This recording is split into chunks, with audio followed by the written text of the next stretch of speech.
आ जाओ यार बच्चों, स्टार्ट करेंगे हम लोग 11th standard book keeping and accountancy. Right, सब लोग साथ में मुन्ना। कुछ चीजें हमने लास्ट लेक्चर में देखी थी, आपको अगर याद आ रहा है तो। राइट, बेसिक से हमने सारी चीजें स्टार्ट की थी। डन। अकाउंटिंग सब्जेक्ट की बात चल रही थी, ध्यान देना बेटे सभी ने। क्या क्या चीजें एक बार फटाफट से रिवाइज करवा दो तो। So 11th standard book keeping and accountancy Maharashtra board, हम लोग बेसिक्स ऑफ अकाउंट्स देख रहे हैं guys. This side CS Harish Mathari, आप सभी का इस लेक्चर में हार्दिक स्वागत है। आ जाओ, चलो मैं स्टार्ट करूं। मुन्ना प्लीज ध्यान देना सब लोग। जैसे मैं अकाउंटिंग सब्जेक्ट की बात करूं तो हमने सबसे पहले दिन है ना अकाउंटिंग के बारे में क्या जाना था। बेसिकली अकाउंटिंग क्या है बेटा, लैंग्वेज ऑफ बिजनेस। और can I say accounting means हिसाब किताब रखना, और accounting means to record financial transactions और day to day transactions of the business. जो भी बिजनेस के डे टू डे ट्रांजेक्शन्स हो रहे हैं, उन सारे ट्रांजेक्शन्स को हम लोग क्या करते हैं, रिकॉर्ड करके रखते हैं with the help of rules of accounting. बस यही procedure day to day basis पे करते रहना है। इसी को हम लोग प्यार से क्या बोलते हैं, अकाउंटिंग। यस और नो। मैं लेमन्स लैंग्वेज की बात कर रहा हूँ, टेक्निकल डेफिनेशन अभी तक हमने देखा नहीं है। देखेंगे टेक्निकल डेफिनेशन, पहले समझ तो लेते हैं। यस और नो। उसके बाद टेक्निकल डेफिनेशन भी देखेंगे। Accounting is an art of recording, classifying, summarising the transaction at least having financial character, है ना। वो सब बाद में आएगी। अभी हम लोग क्या देख रहे हैं, लेमन्स लैंग्वेज। पहले सब्जेक्ट से दोस्ती करो, और जो चीजें बता रहा हूं ये ही पूरे सब्जेक्ट में आपको घूम फिर के दिखने वाली है। राइट। उसके बाद हमने क्या देखा था, अकाउंटिंग किसकी करते हैं, बोलो बेटा किसकी करते हैं अकाउंटिंग, याद आ रहा है क्या। हाँ, अकाउंटिंग हम लोग करते हैं फिनेंशियल ट्रांजैक्शन की। दिख रहा है सभी को।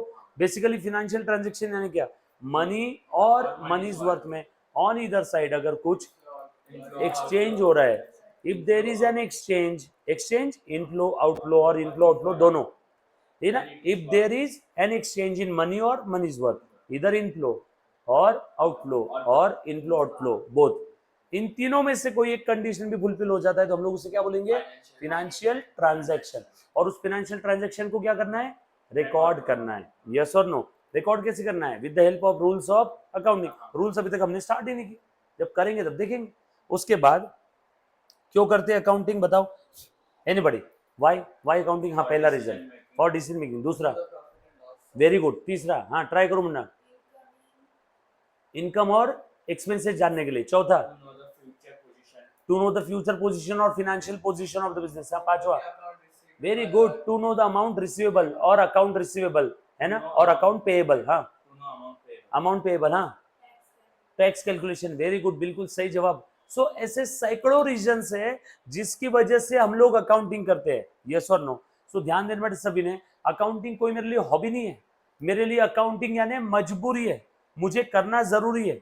अगर मैं अकाउंटिंग नहीं करूंगा तो मेरे बिजनेस की इंफॉर्मेशन मुझे मिल पाएगी क्या। सोचो, मैं इतना बड़ा बिजनेस कर रहा हूं और मेरे बिजनेस में हिसाब किताब किसी चीज का नहीं है, एक दिन डूब जाएगा धंधा, तुम डिसीजन कैसे लोगे। बस बिजनेस किए जा रहे हो, क्या समाज सेवा थोड़ी करनी है। आपका अधिकार है कि नहीं जानने का कि बिजनेस कर तो रहे, एक साल से मेहनत ले रहे, साल खत्म हो गया, अकाउंटिंग ईयर खत्म हो गया, और किसी ने मुझसे पूछ लिया साहब कैसे हुआ धंधा, बहुत अच्छा हुआ, जोरदार, कितना प्रॉफिट हुआ नहीं मालूम, हुआ होगा, कितना सेल हुआ नहीं मालूम, क्या फायदे का फिर धंधा करके। कुछ बात समझ में आ रही क्या, यस और नो। तो इसीलिए बिजनेस की इंफॉर्मेशन आपको आपके पास हमेशा अपडेटेड रखने के लिए, या बिजनेस रिलेटेड कोई डिसीजंस लेने के लिए आपको इंफॉर्मेशन चाहिए, या फिर बिजनेस आपका कैसे परफॉर्म कर रहा है, आपके बिजनेस की फ्यूचर में डेवलपमेंट हो सकती है नहीं हो सकती है, आपके बिजनेस में इनकम एक्सपेंसेस कितने, किससे कितना लेना है, किसको कितना देना है, आपके बिजनेस की औकात क्या है, ये सारे सवालों के जवाब आपको कौन देगा, अकाउंटिंग, बुक्स ऑफ अकाउंट्स, है ना। जिस बुक्स में हम लोग अकाउंटिंग करते हैं उसे प्यार से कहते हैं बुक्स ऑफ अकाउंट। यस और नो। चलो आगे थोड़ा सा ध्यान दें। उसके बाद हमने कुछ बेसिक टर्म्स देखी थी। बेसिक टर्म्स बेसिकली क्या होती है, जो कि accounting is the language of business, language को समझने के लिए बेसिक टर्म्स समझना जरूरी है। कौन कौन सी बेसिक टर्म है, सबसे पहले एसेट्स। एसेट्स यानी क्या, property of every description of the business. Yes और no. For example cash, car, computer, furniture, plant, machinery, land, building. कुछ इंटेंजिबल है जिसको देख नहीं सकते, छू नहीं सकते, लाइक पेटेंट राइट, कॉपीराइट, है ना, गुडविल। कोविड का फॉर्मूला जिस फार्मास्यूटिकल कंपनी ने बना लिया, क्या फॉर्मूला पेटेंट उसने करवा के ले लिया होगा। अब किसी दूसरे कंपनी को फॉर्मूला चाहिए तो बेचेगी कि नहीं, 1000 करोड़, 500 करोड़, 100 करोड़ में, यस और नो, कि फ्री में दे देगी। तो बेच के पैसे आएंगे ना। तो हर वो रिसोर्स जो बेच के आप पैसे कन्वर्ट कर सकते हो, पैसे में कन्वर्ट कर सकते हो, उसे आप क्या बोलोगे? एसेट। उसे एसेट। और वो पेटेंट राइट ऐसी एसेट जिसको देख छू नहीं सकते, वो तो एक फॉर्मूला है, सिर्फ ज्ञान है। यस और नो? ज्ञान को कोई छू सकता है क्या? नो। बट वो एसेट है, बेच के पैसे आएंगे। मतलब कैसी एसेट है? इंटेंजिबल। यस और नो? उसके बाद कैपिटल। कैपिटल यानी क्या होता है बताओ? Anybody? Investment by the owner in the business. Owner का धंधे में जो कुछ इन्वेस्टमेंट है, उस इन्वेस्टमेंट को हम लोग प्यार से क्या बोलते हैं? कैपिटल। ओनर का धंधे में जो कुछ इन्वेस्टमेंट है, उस इन्वेस्टमेंट को हम लोग प्यार से क्या बोलने वाले? कैपिटल। जैसे मान लो, ध्यान देने बेटा, मैंने एक बिजनेस स्टार्ट किया कार भाड़े से चलाने का। मेरे पास मेरी जो पर्सनल कार है। अब मैंने सोचा यार अब जीवन से मैं त्रस्त हो गया, मुझे बस घूमना है और पैसे भी कमाने हैं, तो क्या करूंगा? मैं मेरी कार निकालूंगा, ड्राइवर बन जाऊंगा और मैंने मेरी कार भाड़े से देने का एक बिजनेस चालू कर दिया। तो बताओ मेरी बिजनेस में इन्वेस्टमेंट क्या है? बस मेरी कार। और कुछ पैसे लगाए क्या मैंने? नो। मेरी जो पर्सनल कार थी, अब आज के बाद मैं किसके लिए यूज करने वाला हूँ? बिजनेस के लिए। अब वो कार मैंने बिजनेस और मेरी कंपनी का नाम डाल दिया Harish Mathariya tours and travels. Yes और नो? अब बताओ मैंने बिजनेस स्टार्ट कर दिया Harish Mathariya tours and travels. उसके अंदर में मेरे पास जो बलिनो कार है, उसको मैंने बस टूर्स के लिए यूज करना शुरू कर दिया। जिस दिन मैंने बिजनेस में वो कार यूज करना स्टार्ट की, पहले दिन, उस दिन वो कार की वैल्यू थी, मान लो आपको समझाने के लिए, 10 लाख। बताओ मेरा धंधे में कैपिटल कितना लगा? 10 लाख। वो कैपिटल कैश के फॉर्म में लगा या एसेट के फॉर्म में? एसेट के। एसेट का नाम क्या था? कार। एंट्री क्या रहेगी? अच्छा एंट्री हम लोग अभी नहीं देखेंगे बॉस, बाद में, सॉरी। सो मेरा धंधे के अंदर में क्या आ गया? कार। यस और नो? तो वो कार एज अ कैपिटल मैंने धंधे में लगा दिया। यस और नो? और वो कार कितने की थी उस दिन? 10 लाख की। बरोबर है? उस दिन अगर वो कार 5 लाख की रही तो 5 लाख का कैपिटल। कुछ बात समझ में आई? मैंने सोचा यार कस्टमर को छुट्टा देने के लिए पैसे भी होने चाहिए, तो मैंने कार लेके आई 10 लाख की और 2-3 हजार रुपए कैश भी रखे। तो कितना हो गया कैपिटल? 10 लाख 3 हजार। उसमें से 10 लाख कार के फॉर्म में, 3 हजार कैश के फॉर्म में। तो कैपिटल कैश और किसी भी एसेट के फॉर्म में हो सकता है, बट कंडीशन क्या है? वो ओनर ने बिजनेस में लगाना चाहिए। यस और नो? बोल बेटा। कैपिटल बढ़ सकता है? बिल्कुल। हमने देखा ही था कि आज मेरे पास एक कार है, मैंने सोचा कि यार बिजनेस में और 1-2 कारें लानी चाहिए। मेरे पास पर्सनल और कुछ पैसे पड़े थे, मैंने मेरे पर्सनल पैसे से दूसरी कार खरीदी और वो भी कार बिजनेस में लेके आ गई, तो कैपिटल और बढ़ गया। मैंने मेरे पास पर्सनल पैसे थे, वो पैसे धंधे में लगा दिए और कैपिटल बढ़ गया। सो ओनर जब जब, क्या बोला मैंने? जब जब ओनर धंधे में मनी और मनीज वर्थ में कुछ लगाएगा, अपने जेब से कुछ लगाएगा, तब तब उसका कैपिटल बढ़ेगा। और ओनर अगर पर्सनल पर्पस के लिए वो विड्रॉ कर रहा है तो उसका कैपिटल कम होगा। और उस विड्रॉ को आप लोग क्या बोलते हो? ड्रॉइंग्स। कैपिटल के अपोजिट याद आया क्या? यस और नो? उसके बाद एक्सपेंसेस। एक्सपेंसेस बेसिकली क्या है? Expenses are the operating payments of the business. बराबर है? For smooth operation of the business. धंधे में पैसा कमाने के लिए आप जो कुछ खर्चे करते हो या पेमेंट्स करते हो, for the smooth operation of the business, उन सारे पेमेंट्स या आउटफ्लो को हम लोग क्या बोलते हैं? एक्सपेंस। प्यार से खर्चा। जैसे मैं वेजेस दे रहा हूँ, लेबर चार्जेस दे रहा हूँ, रिपेयरिंग मेंटेनेंस चार्जेस दे रहा हूँ, इलेक्ट्रिसिटी बिल दे रहा हूँ, सैलरी दे रहा हूँ, वाटर बिल दे रहा हूँ, स्टेशनरी का बिल दे रहा हूँ, वाईफाई का बिल दे रहा हूँ। यस और नो? ये सब क्या है? डिस्काउंट दे रहा हूँ, कमीशन दे रहा हूँ, इंटरेस्ट दे रहा हूँ। यस और नो? ये सब मेरे लिए क्या हो गए? एक्सपेंस। मैं माल ला करके बेचता हूँ, माल को लेकर आने के लिए रॉयल्टी दे रहा हूँ, कभी कभी रॉयल्टी भी देना पड़ता है। जैसे मेरा बिल्डिंग मटेरियल का काम है, तो बिल्डिंग मटेरियल के लिए क्या लगता है? सीमेंट, मिट्टी, ईटा। तो मिट्टी कहाँ से लाते हैं? नदी किनारे से। नदी किनारे से मिट्टी लाते हैं तो सरकार को या वहां के कॉन्ट्रैक्टर को रॉयल्टी देनी पड़ती है। तो रॉयल्टी भी क्या है मेरे लिए? खर्चा। कुछ बात समझ में आई सभी को? यस और नो? उसके बाद लॉसेस। पेमेंट आउटफ्लो तो हो गया, बट उससे कोई बेनिफिट नहीं मिला। जैसे मेरे बिजनेस से आउटफ्लो हो गया, कैश चली गई, कहां चली गई? चोरी हो गई, loss due to theft. Cash जल गई, लॉस ड्यू टू फायर। भूकंप आ गया, जमीन गिर चली गई, लॉस ड्यू टू अर्थक्वेक। कुछ बात समझ में आई क्या? आउटफ्लो हो गया बट उससे कोई बेनिफिट नहीं मिल रहा, क्या बोलेंगे उसको? लॉस। हाँ, फॉर एनी कंडीशन। मेरा मान लो मेरा टीवी बेचने का काम है, मेरे दुकान में एक टीवी पड़ा पड़ा जो है अपने आप गिर गया, हवा चली तेज, खिड़की खुली थी, टीवी ऐसा धर रखा हुआ था, बड़ा टीवी था, तेज हवा चली, नीचे गिर गया, लॉस। समझ में आया क्या? Loss of TV to TV, yes और नो? ये जो मैंने अभी बोला ये अकाउंटिंग है, ये हम लोग अकाउंटिंग एंट्री कल से सीखना शुरू करेंगे। कल से हम लोग ट्रांजैक्शंस को धीरे धीरे समझेंगे और उसको अकाउंटिंग की लैंग्वेज में लिखना शुरू करेंगे। बट वो अकाउंटिंग की लैंग्वेज होती क्या है, कहाँ से पैदा हुई, किसने बनाई वो लैंग्वेज, यस और नो? आपके सिलेबस में जितना ज्यादा डिटेल में नहीं है उससे कई गुना ज्यादा डिटेल में हम लोग यहाँ पढ़ने वाले, यस और नो? ताकि एग्जाम में कैसा भी घुमा फिरा के क्वेश्चन आओ आपको नीचे नहीं देखने दूंगा। आपका पेपर फुल ऑन फुल ही जाने वाला है विथ ऑप्शन, यस और नो? बस कंडीशन एक ही है, जो मैं बोल रहा हूं उसको एज इट इज फॉलो करना, बस डन। आ जाओ आगे बढ़ते हैं थोड़ा सा। सो लॉसेस की अगर मैं बात करूं तो पेमेंट या आउटफ्लो हो गया, बट उससे कोई बेनिफिट नहीं मिला, ना आज मिल रहा है ना फ्यूचर में। उसके बाद लाइबिलिटीज, लाइबिलिटीज बेसिकली क्या है बेटा? Liabilities are the financial obligations of the business. जैसे मैंने बैंक से लोन लिया, चुकाना पड़ेगा, लाइबिलिटी। मैंने ये आपसे पैसे उधार लिए, चुकाना होगा, लाइबिलिटी। आपसे माल उधारी में लिया 10,000 का, देना पड़ेगा आपको 10,000, मैं दूंगा, मेरे लिए liability. Amount payable in future, मुझे जो कुछ लोगों को देना है वो मेरे लिए क्या है? लाइबिलिटी। बरोबर है? जो भी थर्ड पार्टी को देना है, अपने आप को तो दे नहीं सकता हूं, किसको दे रहा हूं मैं? थर्ड पार्टी को। तो मुझे जो कुछ लोगों को देना है वो सब मेरे लिए क्या है? लाइबिलिटी। किस फॉर्म में देना है? मनी और मनी इज वर्थ। ये बात क्लियर है? पक्की बात। उसके बाद लाइबिलिटी के कुछ एग्जांपल पढ़ो बेटा, कौन कौन से? Bank loan, any loan taken और any amount payable. Next income. Income क्या है basically? Income are the operating receipts of the business. Best example है, बेस्ट एग्जांपल बोलो कौन सा है? सेल। मेरे लिए इनकम क्या है? आप लोगों से जो फीस मिल रही है। चार्टर्ड अकाउंटेंट के लिए इनकम क्या है? क्लाइंट से जो फीस मिल रही है। डॉक्टर लोगों के लिए इनकम क्या है? पेशेंट से जो फीस मिल रही है, ये सुनो। स्कूल वालों के लिए, कॉलेजेस वालों के लिए इनकम क्या है? आप बच्चे लोगों से जो फीस मिल रही है, ये सुनो। किराना दुकान वाले के लिए इनकम क्या है? वो जो दूध गेहूं चावल शक्कर बेच करके जो पैसे कमा रहा है वो उसके लिए इनकम है। उसने 2 लीटर दूध बेचा 100 रुपए का, 100 रुपए उसकी इनकम। अब आप बोलोगे सर पूरी 100 रुपए उसकी इनकम है क्या? हाँ, 100 रुपए इनकम है। अब उसमें से उसने दूध लाया होगा 60 रुपए में, तो उसका नेट प्रॉफिट कितना है? 40।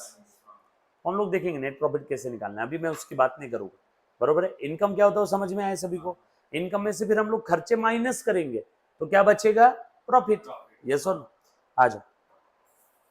Then debtors. डेटर्स यानी क्या रहता है? वेरी गुड, पार्टी और person from whom amount is receivable. और वो पार्टी या पर्सन जिससे इन फ्यूचर मुझे पैसे लेना है।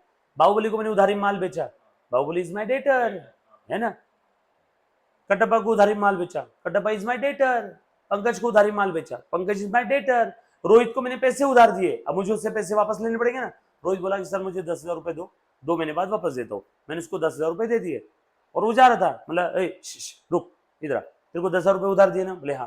बोला अब तू मेरा क्या बन गया? डेटर, क्योंकि मुझे उससे 2 महीने बाद पैसे आने।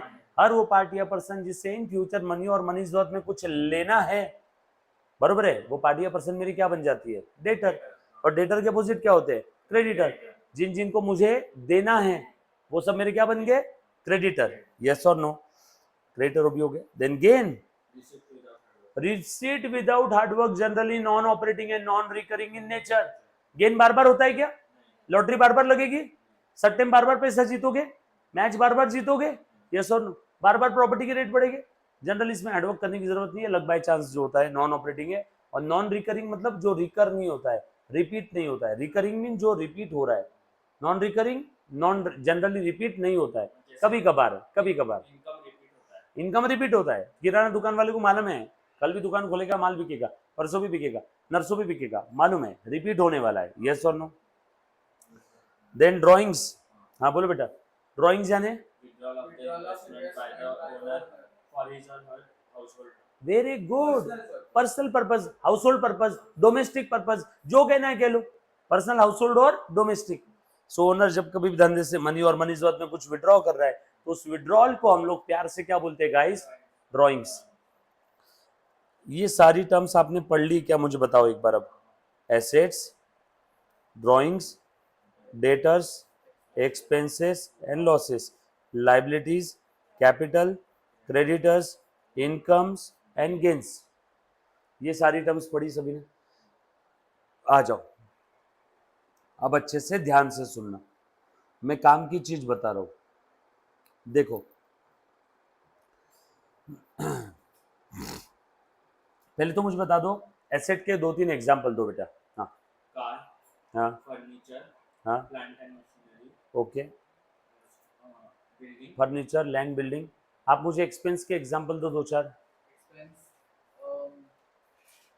सैलरी, वेरी गुड, प्लम्बिंग, बरोबर, प्लम्बर को पैसे प्लम्बर, देना, बिल्कुल सही इलेक्ट्रिसिटी जवाब, बिल, बिल्कुल सही जवाब है।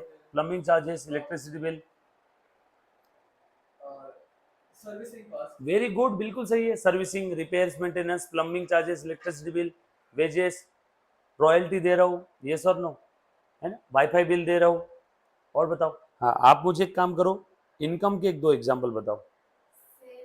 वेरी गुड, इंटरेस्ट मिल रहा है, इनकम, रेंट मिल रहा है, इनकम, इंटरेस्ट या रेंट दे रहा हूं तो खर्चा, इनकमिंग कमीशन, बराबर, incoming commission, incoming rent, incoming interest, बिल्कुल सही बोला, सेल, यस और नहीं, ये सब क्या है, इनकम के एग्जाम्पल। डेटर यानी क्या होता है, बोल बेटा। Debtor, the person from whom amount is receivable, very good, party of person from whom amount is receivable, बरोबर है।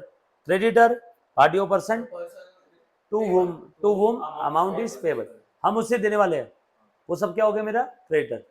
ये सुनो, मुझे राम श्याम रमेश सुरेश चारों को मुझे पैसे देना है 10,000, बोलो ये क्रेडिटर हो गए ना मेरे चारों। इन सारे क्रेडिटर को जो 40,000 देना है अमाउंट पेएबल, वो amount payable is my liability, and liability towards home, towards creditor. अभी ध्यान से सुनना, ये सबने लिख लिया ना। अब देखो कुछ चीजें बताता हूँ, ध्यान से देखो। जैसे अब आपको मैं, लिखो बेटा मेरे साथ साथ, फिनेंशियल ट्रांजैक्शंस, लिखो बेटा फिनेंशियल ट्रांजैक्शंस।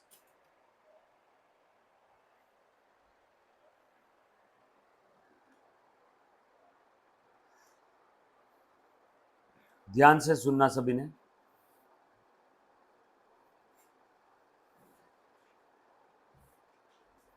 ये एक पार्टी है एच, ये एक पार्टी है एम,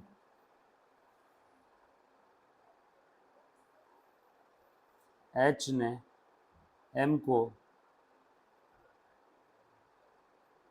मोबाइल फोन सेल किया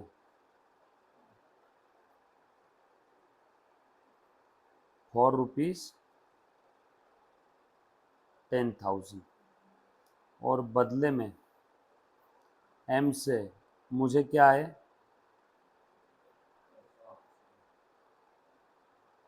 पैसे। कितनी कैश आई, 10,000। सो मैंने 10,000 का फोन बेचा, मुझे 10,000 आ गए। यहाँ पे मेरे पॉइंट ऑफ व्यू से, एच के पॉइंट ऑफ व्यू से, कैश क्या है, लेन, और ये मोबाइल फोन क्या है, देन। ये लेन देन ही तो होता है ना, ट्रांजैक्शन, ये लेन देन ही क्या है, फिनेंशियल ट्रांजैक्शन। अब मुझे एक बात बताओ, ये जो ट्रांजैक्शन हुआ है, ये ट्रांजैक्शन एच क्या कहीं ना कहीं लिख करके रखेगा क्या, यस, पैसों का हिसाब किताब रखना है तो you have to record all the transactions. एम भी लिख करके रखेगा क्या, यस, इसको भी लिख करके रखेगा। एम के पॉइंट ऑफ व्यू से बताओ, एम के पॉइंट ऑफ व्यू से ये मोबाइल फोन क्या हो गया, लेना, और कैश क्या हो गया, देन, बरोबर ना। मेरा जो पॉइंट ऑफ व्यू उसके अपोजिट पॉइंट ऑफ व्यू उसका रहेगा कि नहीं, मुझे कैश मिल रही है तो मेरे लिए कैश लेना, मोबाइल फोन देना, लेन देन, लेकिन उसके लिए मोबाइल फोन लेना और कैश देना, ऐसे कुछ है। अभी ध्यान देना सब लोग, ध्यान देना बेटा। अब ये है आप लोगों का फिनेंशियल ट्रांजैक्शन, इसी को हम लोग क्या बोलते हैं,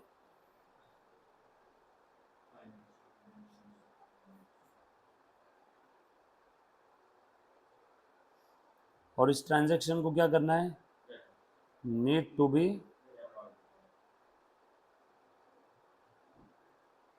बराबर है ना, रिकॉर्ड करना पड़ेगा। अब क्या होता है, 12वीं शताब्दी में भारत में अकाउंटिंग होती थी चाणक्य के समय, in the era of Chanakya accounting तब भी होती थी, लेकिन अब हम ठहरे सब अंग्रेज के दुलारे, तो हम लोग वो वाली अकाउंटिंग की सिस्टम फॉलो नहीं करते। हम लोग फॉलो करते हैं 14th सेंचुरी में एक महान इंसान थे जिनका नाम था ल्यूका डी बार्गो पैसियोली, बरोबर है, इटालियन मर्चेंट थे। तो उन्होंने अकाउंटिंग सिस्टम को इजाद किया। 12वीं शताब्दी से भारत में अकाउंटिंग हो रही है, बट वो अकाउंटिंग की सिस्टम हम लोग फॉलो नहीं करते, उसको हम लोग देसी नामा बोलते। बट हम लोग कौन सी मेथड फॉलो करते हैं, इंग्लिश मेथड, जो कब आई थी 14th सेंचुरी में, करीब करीब साल 1494 में, यानी आज से 800 साल पहले करीब करीब, यानी 700 साल पहले, 700 साल पहले करीब करीब। यस और नो? अभी ध्यान से देखना सभी ने। तो अब वो सिस्टम जो था, वो सिस्टम किसने इजाद किया था, Luca di Borgo Pacioli. He was the father of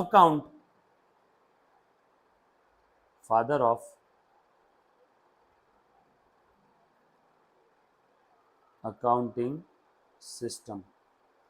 कौन सा सिस्टम इन्होंने इजाद किया था, उस सिस्टम का नाम था डबल एंट्री सिस्टम। उस सिस्टम का नाम क्या था, double entry system. Sir double क्यों, ट्रिपल क्यों नहीं? क्योंकि कोई भी व्यवहार में क्या होता है, लेन देन। ये लॉजिक कहीं कोई किताब में, कहीं कोई वीडियो में आपको देखने नहीं मिलेगा। हर ट्रांजैक्शन में लेन देन के अलावा कोई तीसरी चीज होती है क्या? इस दुनिया में जब भी व्यवहार होता है तो उसमें क्या होता है, लेन देन। यही दो पहलू है लेन देन, बस यही दो पहलू, या फिर यही दो अप्रोच, बस यही दो एस्पेक्ट है। इन्हीं दो पहलू को, अप्रोच को, एस्पेक्ट को हम लोग लेन देन बोलते हैं। और ये दो है, इसीलिए क्या हुआ बेटा आपका system, double entry system. Double entry का ये मतलब नहीं कि हर ट्रांजैक्शन को 2 बार एंट्री करो, हर ट्रांजैक्शन के 2 पहलुओं को रिकॉर्ड करो। कौन से 2 पहलू, जैसे सिक्के की 2 साइड है, हेड टेल, यस और नो, वैसे ही हर ट्रांजैक्शन के 2 पहलू है, यस और नो। जैसे मैं दोनों पहलू की अगर बात करूं, तो आ जाओ, मैं आज आपकी उन 2 पहलुओं से दोस्ती करवाता हूं। ध्यान से देखना, जैसे इस ट्रांजैक्शन में कौन से 2 पहलू है, एच के पॉइंट ऑफ व्यू से बताओ, कौन से 2 पहलू है, 2 एस्पेक्ट है। फर्स्ट एस्पेक्ट, एस्पेक्ट पहलू, अप्रोच है ना, नजरिया, फर्स्ट एस्पेक्ट, और second aspect, second aspect. First aspect, हाँ बोलो बेटा, कैश आई कम्स इन, और दूसरा एस्पेक्ट, वेरी गुड, बिल्कुल सही जवाब, मोबाइल फोन गोज आउट। कुछ था इसमें, हो गया, यही 2 एस्पेक्ट है ना। अरे एच ने मोबाइल फोन दिया, पैसे लिए, हो गया, यही 2 अप्रोच है। चलो एम के हिसाब से बताओ कौन से 2 अप्रोच है। वेरी गुड, फर्स्ट एस्पेक्ट, कोई भी पहला दूसरा सीक्वेंस चेंज भी और चलेगा, cash goes out, mobile comes in. कुछ था इसमें, सिंपल है, बस ये इन 2 पहलुओं को रिकॉर्ड करेगा कौन, एच, और एम इन 2 पहलुओं को रिकॉर्ड करेगा। कैसे रिकॉर्ड करेगा, जैसे ल्यूका डी बार्गो पैसियोली साहब ने अकाउंटिंग के रूल बताए वैसे। अभी ध्यान से सुनना सब लोग। अब जब पैसियोली साहब, जो कि फादर ऑफ अकाउंट्स थे, जब वो हिसाब किताब करना शुरू करते थे, ध्यान से देखना, जब वो हिसाब किताब उन्होंने करना शुरू किया, तो वो पेज को बीच से फोल्ड कर देते थे। एक ये हो गई पेज की लेफ्ट साइड, और ये पेज की हो गई राइट साइड। बहुत ही साइंटिफिक और ऑथेंटिक तरीके से हम लोग देख रहे हैं। समझना, ये जो बता रहा हूं ये कोई भी किताब में नहीं है, बस अच्छे से समझना। अपन ने जो आज तक रिसर्च की बस वही रिसर्च आपके सामने मैं प्रेजेंट कर रहा हूँ, बरोबर है। आने वाले 7 दिन तक आप अकाउंटिंग के लिए जो मैं बोल रहा हूँ फॉलो करोगे। 8वें दिन आपको इस ब्रह्मांड की जो किताब देखना है प्रेफर कर लेना, कोई भी क्वेश्चन उठा करके कोई भी किताब का देख लेना जो मैं बताऊंगा, जर्नल एंट्री का, एंट्री पास करने का, है ना। पहले एक बार सीखते हैं। देखो, लेफ्ट साइड और राइट साइड, जब भी एसेट या ड्राइंग या डेटर्स या एक्सपेंसेस या लॉसेस, इस कैटेगरी के अगर कोई अकाउंट्स इंक्रीज होते हैं तो वो कहां लिखता था? लेफ्ट साइड में। ड्राइंग, डेटर्स, ऊपर जाने वाला एरो मतलब इंक्रीज होना, नीचे जाने वाला एरो मतलब डिक्रीज होना। खर्चे बढ़ रहे हैं, बिजनेस की अकाउंटिंग चल रही है, बिजनेस में अगर खर्चे बढ़ रहे हैं तो कहां लिखता था? लेफ्ट साइड में। लॉसेस हो गया, कहां लिखता था? लेफ्ट में। उनका ऑपोजिट है। बिल्कुल सही जवाब। एसेट अगर कम होती है तो राइट में, ड्राइंग अगर कम होता है तो कैसे कम होगा मैं बताऊंगा ट्रांजैक्शन के समय। डेटर्स अगर कम हो रहे तो, एक्सपेंसेस अगर कम हो रहे तो, और लॉसेस अगर कम हो रहे तो वो राइट साइड में लिखता था। ध्यान से सुनना सब लोग। अच्छा, ये लेफ्ट साइड को लैटिन टर्म में क्या कहते हैं? डेबायर। लेफ्ट साइड को लैटिन टर्म में क्या कहते हैं? डेबायर। लैटिन लैंग्वेज में लेफ्ट साइड को डेबायर बोलते हैं। यस और नो? वहां से एक टर्म पैदा हुई, डेबिट साइड। यस और नो? और राइट साइड को कहते हैं क्रेडायर। वहां से एक टर्म पैदा हुई है, credit side. So credit side यानी कौन सी side? Right side. Debit side यानी कौन सी साइड? Left side. बरोबर है क्या? लेफ्ट साइड के अंदर में जो भी आपके असेट, अगर ड्राइंग, डेटर्स, एक्सपेंस, लॉसेस, अगर इस टाइप के ट्रांजैक्शंस हो रहे हैं जिससे असेट बढ़ रही है, इस टाइप का ट्रांजैक्शन हो रहा है जिससे आपके ड्राइंग बढ़ रहे हैं, डेटर्स बढ़ रहे हैं, एक्सपेंस लॉसेस बढ़ रहे हैं, तो ये सारे आइटम अगर बढ़ते हैं तो कहाँ लिखते हैं? लेफ्ट साइड में। अब आज के बाद हम लोग लेफ्ट साइड राइट साइड नहीं बोलेंगे, हम लोग क्या बोलेंगे बताओ? Debit side, credit side. आप भी जब कहीं कुछ खेलने जाओगे, आपको अगर किसी को आपके लेफ्ट में बुलाना है, उसको बोलना है डेबिट साइड में आ। किसी को राइट में खड़े रखना है फोटो निकालते समय, आप फोटो निकाल रहे हो और कहीं किसी को बोलना है कि तू लेफ्ट में खड़ा रहे, तू राइट में, तो ऐसे नहीं बोलना। अब आप कॉमर्स स्टूडेंट हो बॉस, अब आप क्या बोलोगे? चल तू डेबिट साइड में आ, चल तू क्रेडिट साइड में आ। सामने वाला शॉक, अरे क्या बात कर रहा है? अरे बाबू, Latin term debere which means to left, वहां से आई debit side. Latin term credere which means to right. आपको लैटिन टर्म याद करने की जरूरत नहीं है, बस अब क्या बोलोगे आप आज के बाद? Left side debit side, right side credit side. Yes और नो? पक्की बात? ये बात समझ में आ रही सभी को? सो ध्यान से सुनना। सो लेफ्ट साइड को हम लोग क्या बोलेंगे? Debit side. राइट साइड को क्या बोलेंगे? Credit side. अच्छा, डेबिट साइड में क्या लिखते थे वो लोग? Asset, drawing, debtors, expense, losses, इस टाइप के अकाउंट अगर बिजनेस में इंक्रीज होते हैं। बताओ तो एसेट कैसे इंक्रीज होगी? मैंने कार खरीदी तो मेरे पास कार नाम की एसेट बढ़ गई, मतलब मैंने कैश दे दी कार खरीदने के लिए, कैश नाम की एसेट कम हो गई। यस और नो? मैंने प्रिंटर खरीदा, प्रिंटर नाम की एसेट बढ़ गई, बिजनेस में आ गया ना, कम्स इन। प्रिंटर के लिए पैसे दिए, कैश नाम की एसेट कम हो गई। मैंने किसी को गोल्ड दे दिया, गोल्ड नाम की एसेट कम हो गई। यानी तुम मैंने किसी को चेक दिया तो बैंक बैलेंस नाम की एसेट कम हो गई। मेरे बैंक में पैसे आए, बैंक बैलेंस नाम की एसेट बढ़ गई। कुछ बात समझ में आ रही है? यस और नो? उसके बाद ओनर ने पर्सनल पर्पस के लिए पैसे विड्रॉ किए, ड्राइंग बढ़ गया। ओनर जैसे जैसे विड्रॉ करता है उस विड्रॉल को आप लोग प्यार से ड्राइंग बोलते हो कि नहीं? ओनर जैसे जैसे विड्रॉ करता है उस विड्रॉ को आप लोग प्यार से क्या बोलते हो? ड्राइंग्स। तो ओनर ने बिजनेस से पैसे विड्रॉ किए, मतलब क्या किया, ड्रॉइंग किया। ओनर ने कितने विड्रॉ किए, 100 रुपए, बोलो ड्रॉइंग कितने का हो गया, 100 का। ओनर ने और 50 विड्रॉ किए, बोलो ड्रॉइंग कितना हो गया, 150। और 50 विड्रॉ किया, 200। और 50 विड्रॉ किया, 250। तो ये तो बात आपको समझ में आई। जैसे जैसे ओनर पैसे विड्रॉ करता है वैसे वैसे ड्रॉइंग बढ़ता है। ओनर ने पैसे विड्रॉ किए 50, अकाउंटेंट गधा था, उस गधे ने 50 की जगह 500 लिख दिया। अब बताओ ड्रॉइंग ज्यादा लिख दिया है कम लिखा, 50 विड्रॉ किया, 50 लिखना चाहिए था, गलती से 500 लिख दिया, बोलो कितना ज्यादा लिखा, 450, 450 ज्यादा लिख दिया, 450। अब बताओ ये ड्राइंग ज्यादा लिख दिया, गलती से ड्राइंग बढ़ा दिया ना, अब इससे क्या करना होगा, कम। और ड्राइंग को कम करना है तो 450 वापस क्रेडिट साइड में लिखना होगा। ड्राइंग को कम करना है तो क्रेडिट साइड में लिखना होगा, यस और नो। ओनर ने विड्रॉ किया तो ड्राइंग बढ़ेगा, यानी 450 वापस हाँ 450 वापस कर देगा, यस और नो। वापस मतलब पैसे नहीं देना है, अकाउंटिंग जो गलत कर दी उसे ठीक करना होगा, रिवर्स करना होगा। 450 मिटाते नहीं, अकाउंटिंग में से मिटाना नहीं है कुछ भी, रिवर्स करेंगे हम लोग, नहीं फिर से लिखेंगे। तुमने गलती से 50 की जगह 500 लिख दिया ना ड्राइंग, अब एक काम करो -450 लिखो तो नेट क्या आ जाएगा, 50 सिंपल। कुछ बात समझ में आ रही है, थोड़ी बहुत, एक 2-3% समझ में आ रहा है, मोर देन सफिशिएंट, चिंता नहीं करना।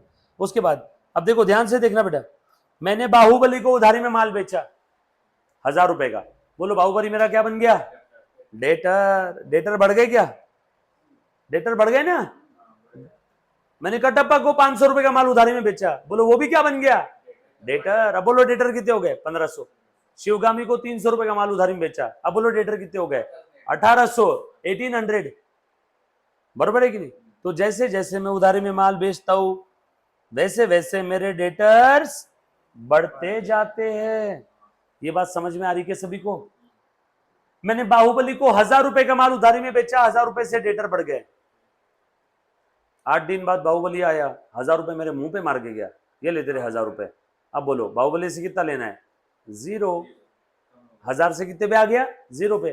तो बोलो डेटर्स बढ़े या कम हुए, कम हो गए। वेरी सिंपल, सिंपल है क्या। सो ये बढ़ना या कम होना कहां से समझ में आएगा, ट्रांजैक्शन से। ये बढ़ना या कम होना कहां समझ में आएगा, ट्रांजैक्शन से। और ट्रांजैक्शन कहां दिए रहेंगे, क्वेश्चन में। सो ट्रांजैक्शन पढ़ना है, मातृभाषा में कन्वर्ट करना है और चेक करना है कौन सा अकाउंट बढ़ रहा है कौन सा कम हो रहा है, that's it, game over. Simple है। व्यवहार आप कोई भी बोलना, एक बार आपको जर्नल एंट्री का रूल मैंने बता दिया तो आप इस ब्रह्मांड की कोई भी ट्रांजैक्शन मेरे सामने लेके आना, मेरे सामने क्यों, आपके भी सामने आ गई तो भी आप उसकी एंट्री कर लोगे कि इसकी एंट्री ऐसी होनी चाहिए, यस और नो। कुछ बात समझ में आ रही सभी को, पक्की बात, डन। ये लिखो अब सबसे पहले, रुको, आपने क्या क्या लिखा, ये लिखा क्या, ये लिखो, लिख लो बेटा सारी चीज फटाफट से। एनीबडी यहां तक जो बच्चा लाइव स्ट्रीमिंग देख रहा है, किसी बच्चे को अगर कोई डाउट है तो guys, anybody please, any kind of doubt बच्चों।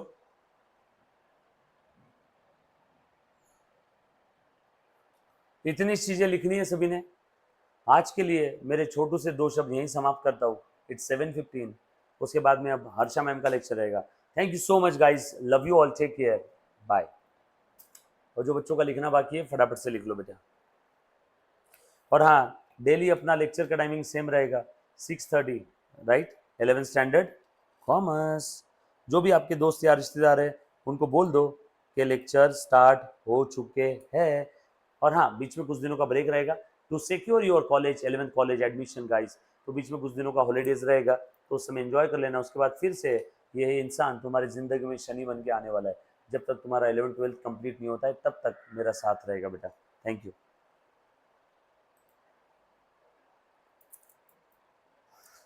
Please do share with your friends.